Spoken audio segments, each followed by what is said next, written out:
Mas, kita makan siang di restoran Padang Jalan Juanda yuk. Demikian telepon singkat yang langsung saya jawab dengan perkataan iya. Inilah telepon dari mitra saya, ayah angkat saya, seorang yang 20 tahun usianya di atas saya, yang merupakan mitra saya lebih dari 25 tahun. Saya juga komisaris di perusahaannya dan memiliki saham kecil di organisasinya. Dan itu dulu sebelum strategi lain muncul di kemudian hari. Bisnis dipegang olehnya lebih ada 16 perusahaan. Dan saya respect sekali dengan beliau, seorang asli Bali. Beliau adalah ayah angkat saya.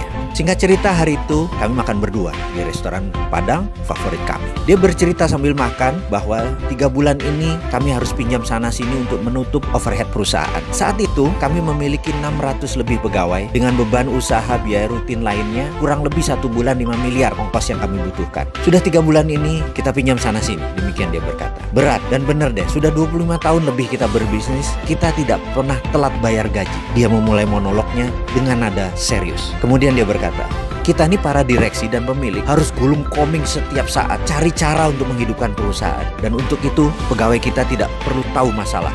Namun kali ini berat sekali. Lalu dia menatap saya. Ada saran nggak, Mas? Demikian dia berkata kepada saya yang lagi mengunyah makanan. Saya pun menjawab demikian.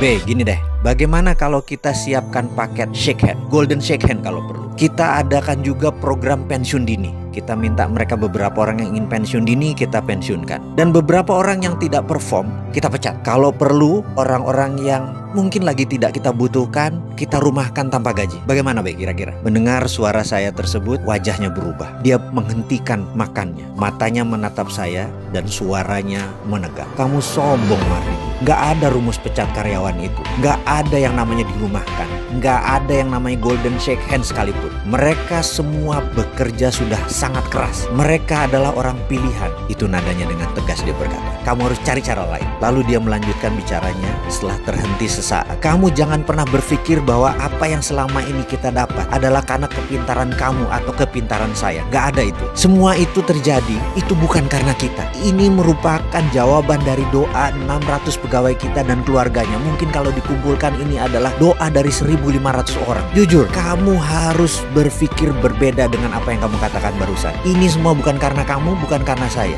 Jangan mentang-mentang ekonomi lagi turun, kita lagi susah, pegawai kita pecat. Bukan begitu, nggak bisa begitu. Ini contoh aja ya, saya kasih tahu kamu. Coba kamu bayangkan, kamu berdoa dengan ikhlas, bekerja keras dan jujur. Lalu di catatan langit, kamu harus dapat rezeki 10 miliar bulan ini. Coba bayangkan itu ya. Maka malaikat yang ditugaskan menurunkan 10 miliar itu pasti perlu infrastruktur rezeki turun. Di mana itu? Yaitu bisnis kamu. Jadi dia turunkan lewat bisnis kamu, rezeki itu datang ke kamu. Begitu juga doa 1.500-an anggota keluarga karyawan kita. Begitu mereka harus dapat rezeki, di langit mereka tercatat mereka harus dapat rezeki. Maka malaikat itu kan menurunkan melalui perusahaan kita. Itulah yang membuat perusahaan kita berdiri lebih dari 25 tahun. Jadi itu bukan karena kepintaran kamu, bukan karena jabatan kamu, bukan karena saya. Kita ini hanya penyambung jalannya rezeki. Usaha kita itu adalah infrastruktur keluarga pegawai kita untuk rezeki itu turun ke mereka. Faham kamu? Jangan sombong kalau berpikir. Jangan mentang-mentang kamu pemilik. Cabut kata-kata kamu itu. Cari kata-kata lain, cari cara lain. Saya terdiam.